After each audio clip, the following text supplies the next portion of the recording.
My initial impressions were I thought it was a great concept, first of all. Is it an interesting story, right? That's just sort of the baseline of anything that interests me. Is the story good?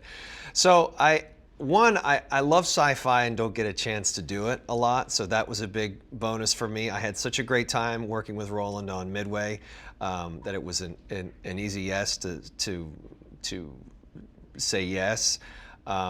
Also, I felt like this role was different for me in roles that I've done lately.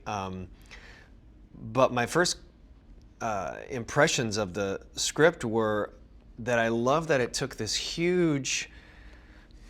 I love that it took this huge disaster film idea, but really base it around one of the most interesting and controversial questions of evolution versus creation. And so for me, that was really fascinating to me. I like when you can use a movie, even a big splashy popcorn movie, to at least just drop something into the conversation. I think that's really fascinating.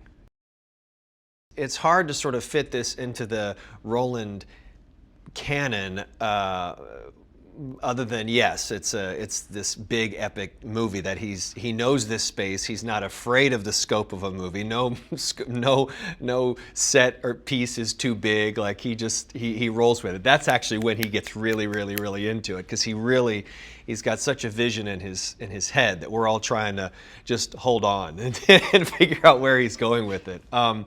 But I think above all, the one thing that, if I can relate this to the other Roland movies that speak to me, are yes, you can have this big spectacle, but you really have the human emotion that drives the story, because you have to have people that you care about. And that is something that you see a through line with his movies, especially the ones that become these big successful films, that because they can cross over just from being a big popcorn movie to go, I really loved that performance, I loved that character, I felt so much for that character. So he really likes to bring out that emotion. So from that perspective, you really do see these different storylines that each have such a tremendous amount of heart.